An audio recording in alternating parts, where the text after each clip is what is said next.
Olá, bom dia, tudo bem? Tudo tranquilo por aí?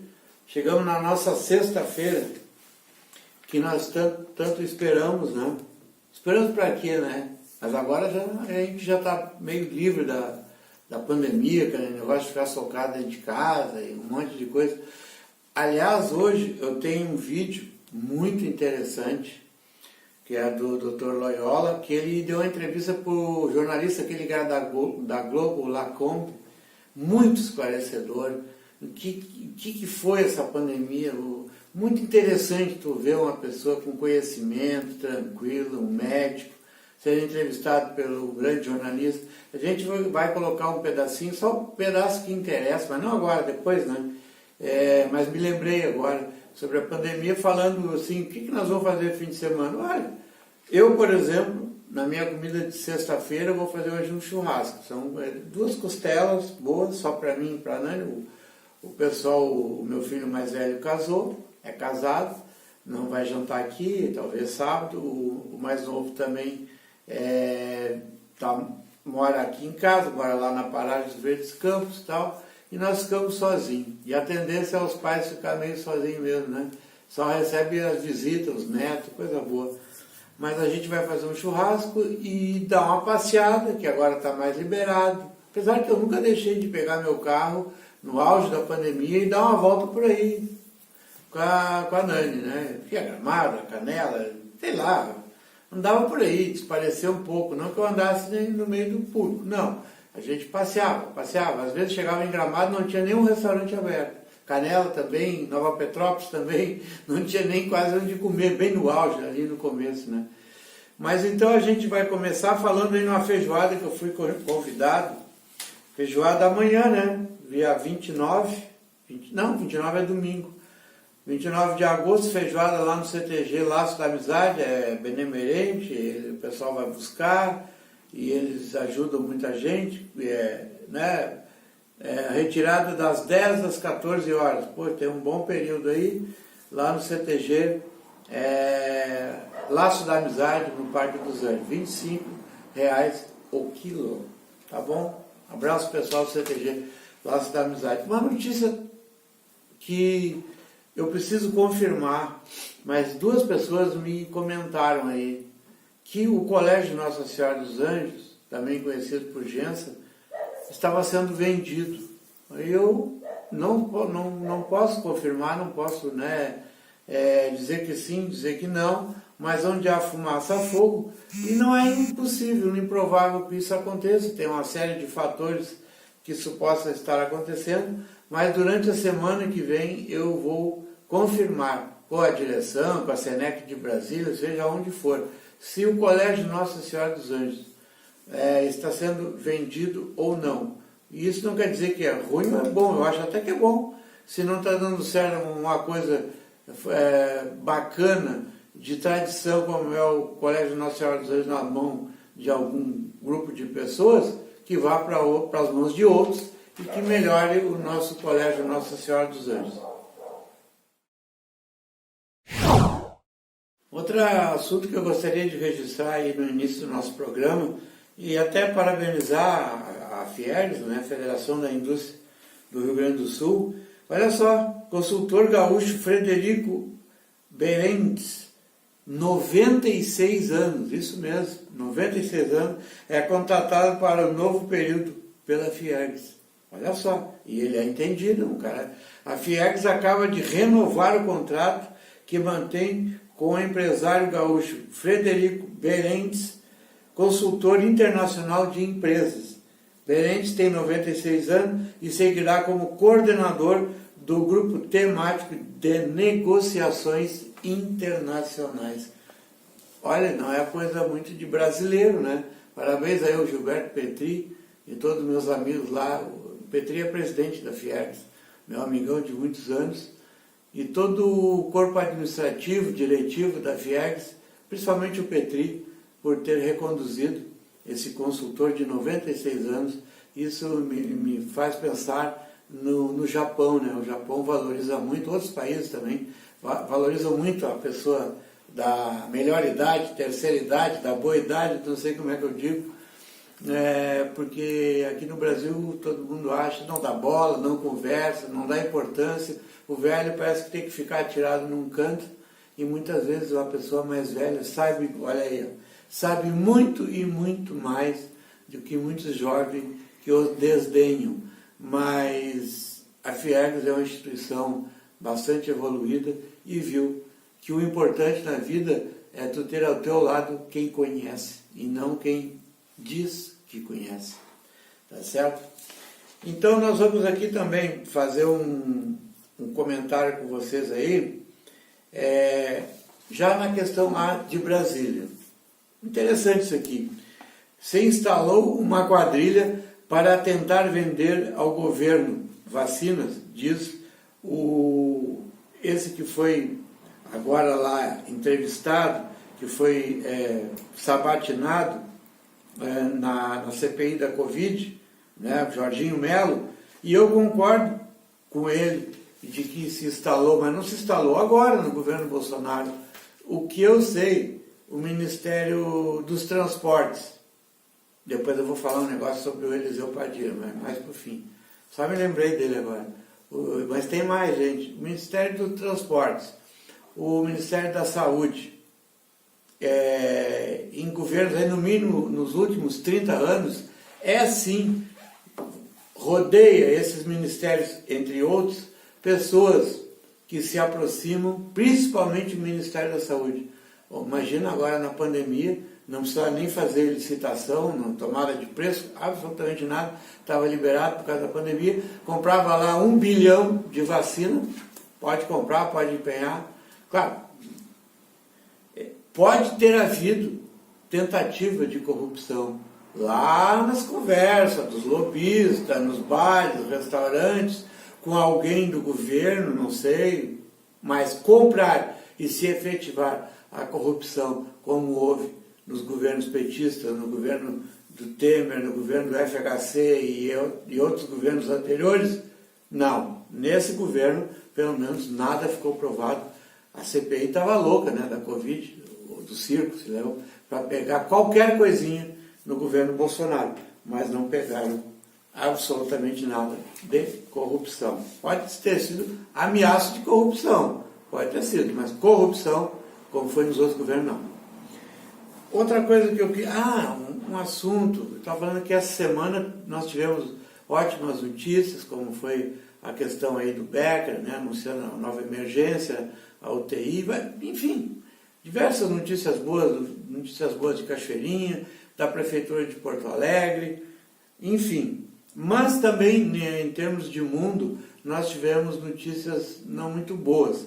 Entre elas, o que está acontecendo lá no Afeganistão, com a tomada, depois de 20 anos dos Estados Unidos dando proteção, vamos dizer assim, militar e logística, enfim, né, psicológica, militar, de todos os jeitos, para o povo do Afeganistão, o Talibã tomou conta do Afeganistão. E ontem, eu estava vendo a notícia passando ali às 7 horas da noite já, né, de que morreram 12 soldados, ou mais até, dos Estados Unidos e 50 pessoas lá do Afeganistão. Então, os Estados Unidos, inclusive o presidente John Biden estava fazendo um pronunciamento quando eu parei de ver televisão. No fim, eu nem sei o que ele disse, mas na verdade ele retirou-se do Afeganistão, os Estados Unidos, do seu governo, no início do seu governo. O Trump já estava com vontade, Donald Trump, ex-presidente, já estava com vontade de se retirar, porque eu até dou razão. O que os Estados Unidos têm a ver com a briga daquela gente lá que não cessa de brigar nunca? Então agora essa bomba foi atirada por terrorista, não é nem por gente do Afeganistão, nem, entendeu? Não foi, é que lá existe no mundo árabe muita divisão de tipo de pessoas que dizem defender a Bíblia, a religião, a Deus, ao Corão, mas é mentira. Quem está próximo de Deus, quem se junta a Deus, ele tende, obviamente, se é sincero e verdadeiro, a não provocar esse tipo de coisa, não querer matar pessoas, jogar bomba. Então, para mim, como leigo de política internacional, mas ouvindo o noticiário, e para louco eu também não sirvo, de que essa gente não tem Deus no coração coisa nenhuma. Como é que tu vai ter Deus no coração e matar criança, entrar dentro das casas, tu isso e aquilo, tu não está do nosso lado, tu está contra nós, é porque nós somos contra a China, porque os Estados Unidos está aqui metido aqui se aproveitando, e é briga eterna, isso faz anos e anos a tradição, e os Estados Unidos talvez tenha enchido o saco e vai se retirar, e parece que ele está se chegando lá, porque são 36 milhões de pessoas no Afeganistão. Então a China quer se chegar por lá, mas parece que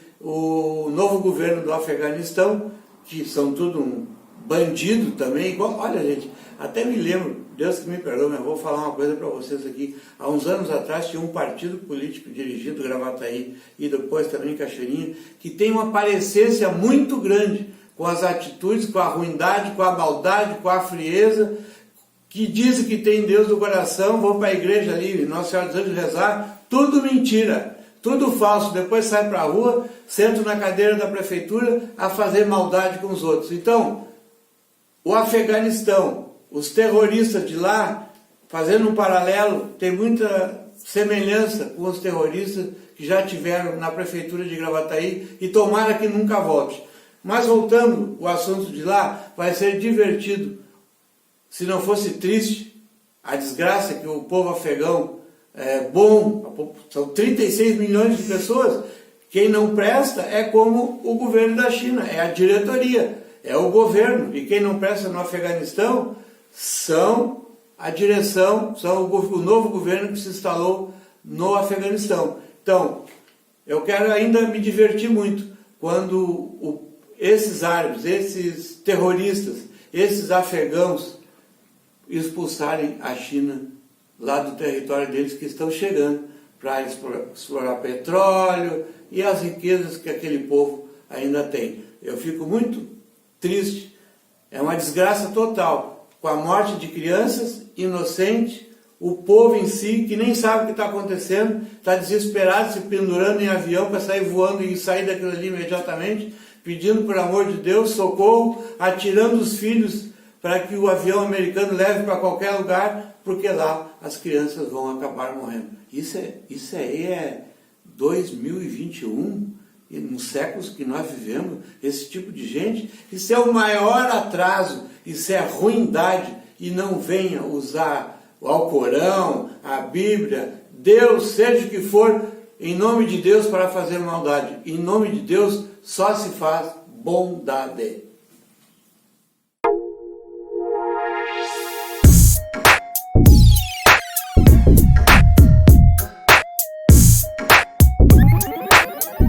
E foi uma surpresa muito grande aí pro meio automobilístico das montadoras, né?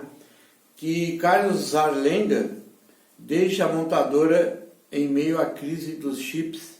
Carlos Zarlenga é presidente da GM, né? Diretor-presidente. O argentino, cheguei a conhecer, cheguei a cumprimentá-lo. Carlos Zarlenga deixou o comando da General Motors em meio à crise dos chips, que derrubou a montadora americana no ranking de vendas nacional, com a suspensão da produção do Onix e Onix Plus. A GM não explicou o motivo da saída, dizendo que apenas que o executivo foi buscar outras oportunidades, outros horizontes. No momento, ainda não foi escolhido um nome para assumir a presidência da GM na América.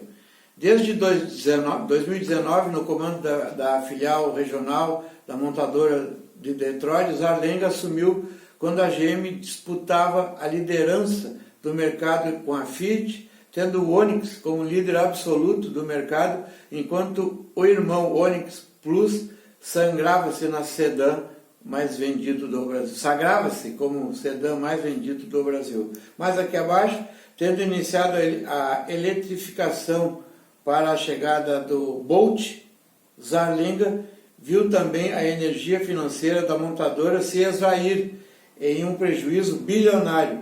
Buscando reverter a situação, alertou para que as coisas não mudassem, a GM poderia até sair do Brasil.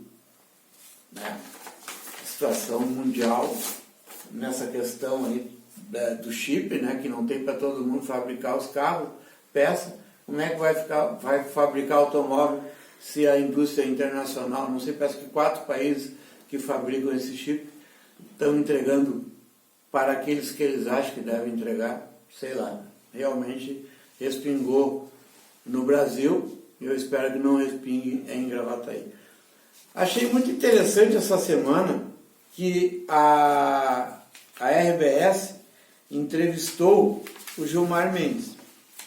Entrevistou o Gilmar Mendes, tal, o ministro Gilmar Mendes, e lá pelas tantas, a jornalista, dizem que é esquerdista, e às vezes ouvindo ela eu também acho, Rosane de Oliveira da Rádio Gaúcha, lá do programa da manhã da Rádio Gaúcha, perguntou ao Gilmar Mendes se o senhor receber doações de empresários processados, perguntou para o Gilmar Mendes, receber doações de empresários processados, não influencia no seu julgamento? Pergunta bem corajosa. Gilmar Mendes respondeu, claro que não. A senhora favorece nas notícias as empresas anunciantes da RBS? E a jornalista mudou de assunto. Diz a nota. Então a Rosane de Oliveira se meteu com um cascudão, o cara que conhece, né? O homem sabe tudo, experimentado. Ele, inclusive, ele tem um instituto, né, em Portugal, e ele consegue, através da sua influência, milionários patrocínios para os seus eventos, para os seus projetos, para a sua universidade, Coimbra, etc. e tal. Inclusive é uma coisa que dá tanto dinheiro e tão inspiradora que o Lula se inspirou no Gilmar Mendes e criou o Instituto Lula. E também foi muito bem sucedido.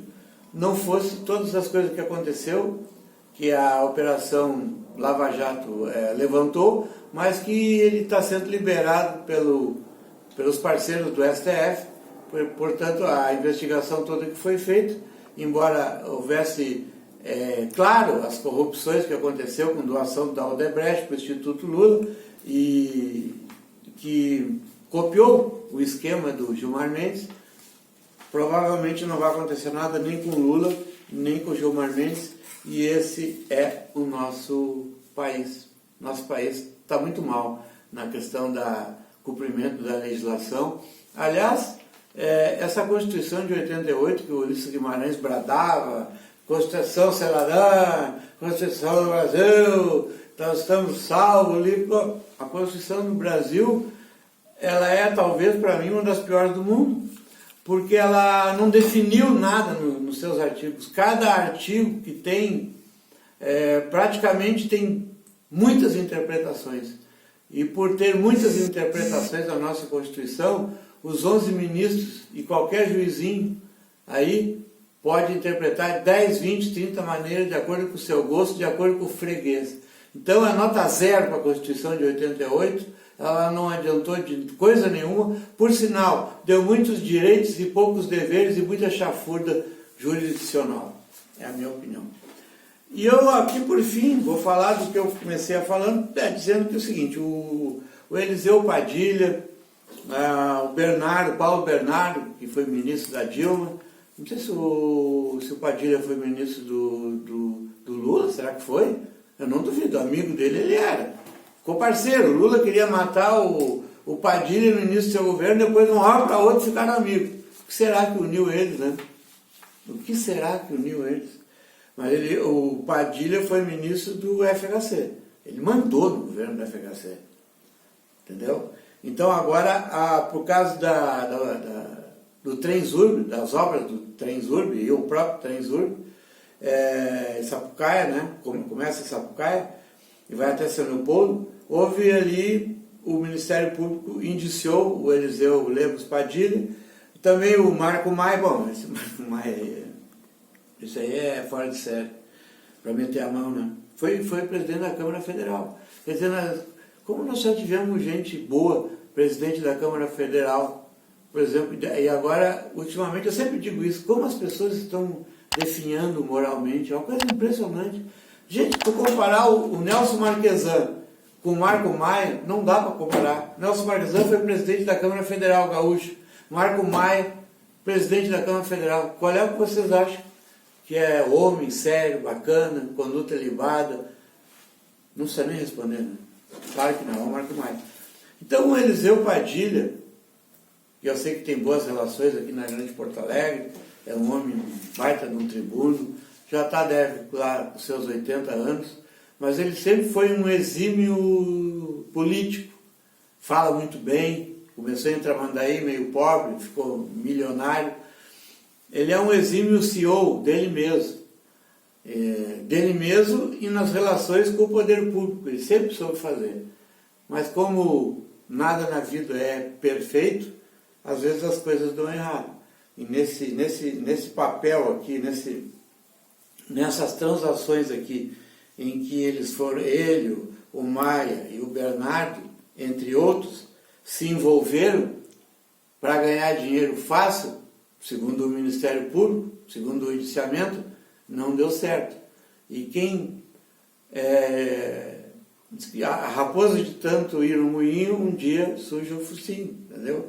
Então, embora o Padilha seja um exímio lidador com o dinheiro público, entre o dinheiro público e as empresas, todo mundo dizia, não acontece nada, não vai dar nada, o cara é um mágico, é um mago do mundo público e tal. Não adianta, gente. Se tu faz sacanagem, seja onde for, um dia tu cai e não adianta. Tá aí, um homem já de uma certa idade, um advogado, ministro várias vezes, vai pagar esse pênalti. Não vai pagar outro pênalti, sabe por quê? Porque ele tem a idade de mais de 70 anos e tal. Eu li aqui, então ele não vai ser processado por um monte de coisa, porque tem 70 anos. Eu não acho que essa legislação, essa Constituição está certa. Se tu fez coisas erradas, tem velho bacana e tem velho sem vergonha também. E quem é sem vergonha tem que pagar o pênalti. Então tá, um abraço a todos, até terça-feira que vem. E eu vou deixar o vídeo, porque o programa se estendeu um pouco, para terça-feira, o vídeo do programa do Lacombe com o Dr. Loyola, que vai esclarecer em poucos minutos tudo o que está acontecendo na questão da pandemia, coisa que nos pregaram, nos assustaram, mas não é bem assim. Um abraço a todos.